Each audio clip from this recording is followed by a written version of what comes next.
आज मी ज्या महान व्यक्तींच्या वरती बोलेन त्यांना बोलल्यामुळे त्यांच्या प्रेमींना थोडंसं लागेल, थोडंसं खटकेल, पण हे सत्य आहे. हा हरभजन सिंग पंजाबमधून देशाला मिळालेला एक उत्कृष्ट प्लेअर. याने ज्या वेळेला पंजाबवरती संकट आलं ना, तेव्हा हा प्रत्येक गावात जाऊन तिथल्या शेतकऱ्यांना आधार देण्याचं काम करत होता. दुसरीकडे हा आपला सर्वांचा लाडका रोहित शर्मा, महाराष्ट्राचा मुंबईचा राजा म्हणून ओळखला जातो. हा आत्ता महाराष्ट्रातल्या शेतकऱ्यांना गरज आहे, मुंबईचा राजा कुठे आहे? परत सूर्यकुमार यादव त्याच्याही पलीकडे जाऊन म्हणते की भारताला ज्याने असा एक रत्न दिला, तो रत्न होता आपल्या महाराष्ट्राचा, त्याचं नाव आहे सचिन तेंडुलकर. मला सांगा, ज्यावेळेला शेतकरी अडचणीत आला त्यावेळेला सचिन तेंडुलकर कुठे होता? हिमांशी खुराना ही पंजाबमधील एक छोटीशी लहान कलाकार आहे. हिच्याकडे फारशी कामं नसतात, पण ज्या वेळेला पंजाबचे शेतकरी संकटात होते त्यावेळेला ही मुलगी स्वतःच्या खिशात जेवढे पैसे आहेत ना, ते घेऊन शेतकऱ्यांच्या बांधावरती पोहोचली होती त्यांना मदत करायला. मला सांगा, मराठी इंडस्ट्री आज कुठे आहे? नाना पाटेकर, मकरंद अनासपुरे यांनी ठेका घेतलाय का महाराष्ट्राचा? ज्या महाराष्ट्राच्या मायबाप सरकारने या लोकांना मोठं बनवलं, हेच दुर्दैव आहे की या लोकांना आता सामान्य माणसांची आठवण राहिलेली नाही.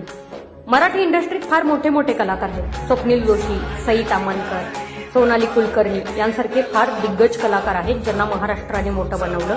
आज हे कलाकार कुठे आहेत जेव्हा अन्नदात्याला यांची मदत पाहिजे होती? जेव्हा जेव्हा तुम्ही कलाकार म्हणून या क्षेत्रात उतरला तेव्हा तेव्हा महाराष्ट्राच्या मायबाप जनतेने तुम्हाला डोक्यावर घेतलं. स्वप्नील जोशी असू देत, मकरंद अनासपुरे असू देत, नाना पाटेकर असू देत, सयाजी शिंदे असू देत, अनेक कलाकार महाराष्ट्राने मोठे केले. जेव्हा जेव्हा यांच्या अभिनयाला कोणी दाद देत नाही असं वाटत होते तेव्हा खंबीर वादळासारखा महाराष्ट्र यांच्या पाठीशी उभा होता. आणि आत्ता हे लोक कुठे आहेत? हे जर बोललं तर खटकेल. अहो, सामान्य भाजीवाला खिशातला 1 लाख रुपये आणून मदत म्हणून इथल्या पूरग्रस्तांच्यासाठी पुढे ठेवतो, आणि हे कलाकार ज्यांना महाराष्ट्राने मोठे केले, हे मोठे मोठे क्रिकेटपटू ज्यांच्याकडे आज पैसा भरमसाठ आहे, व राजकारण्यांच्या तोंडावरती लाता मारल्यात तरी मला काय वाटणार नाही. अरे, महाराष्ट्रावरती इतकं मोठं संकट आलं, या संकटामध्ये सुद्धा हे लोक जर साथ देत नसतील तर काय कामाचे? इथलेच राजकारणी नवरात्रीच्या निमित्ताने कोटी रुपये खर्च करून गरबा दांडियाचा कार्यक्रम ठेवतात. त्या नवनीत राणासारख्या महिला जाऊन त्या गरबा दांडियाच्या कार्यक्रमात नाचतात. यांना महाराष्ट्रातल्या शेतकऱ्याला मदत करू वाटत नाही? एवढं मोठं दुर्दैवाने आपण या लोकांना मोठे करतोय. काय गरज आहे? उद्या एखादा मराठी चित्रपट नाही पाहिला तरी काही हरकत नाही.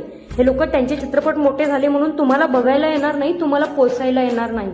अजूनही वेळ गेलेली नाही. शेतकऱ्याकडे लक्ष द्या.